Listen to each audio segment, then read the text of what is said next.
South Carolina's education leaders made a stop in the Lowcountry today, talking about pre-K programs, teacher retention, and the controversy over books in school libraries.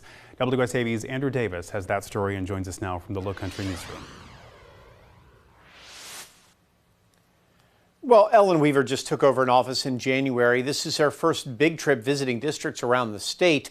The trip designed to get more support for her pre-K programs and for South Carolina teachers who just got a boost from the legislature with paid maternity leave made into law. But she says more needs to be done to reverse the trend of teachers leaving the state.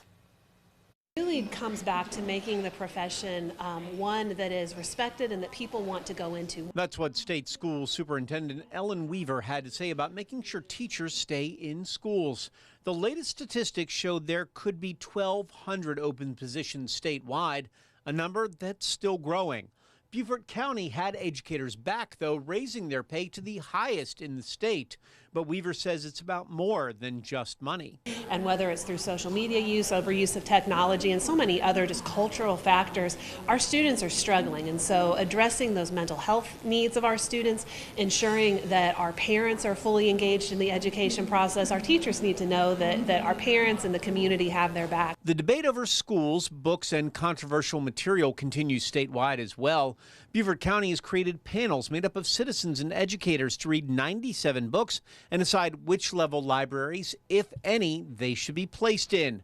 Weaver says she believes their model is a good one. Transparency is always the best answer for everything, and so I'm really proud of the work that we are doing in the General Assembly and in Columbia to ensure that our parents have access to see what is being taught in their child's classroom as well as the books that are in their children's library.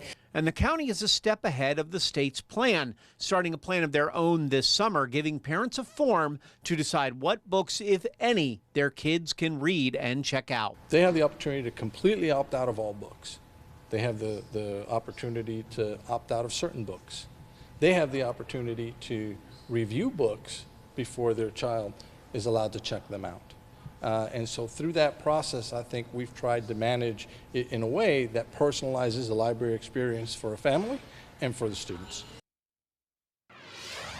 And those opt-out forms will be available starting next month. Beaufort County will also soon find out how its salary increase affected their teacher population.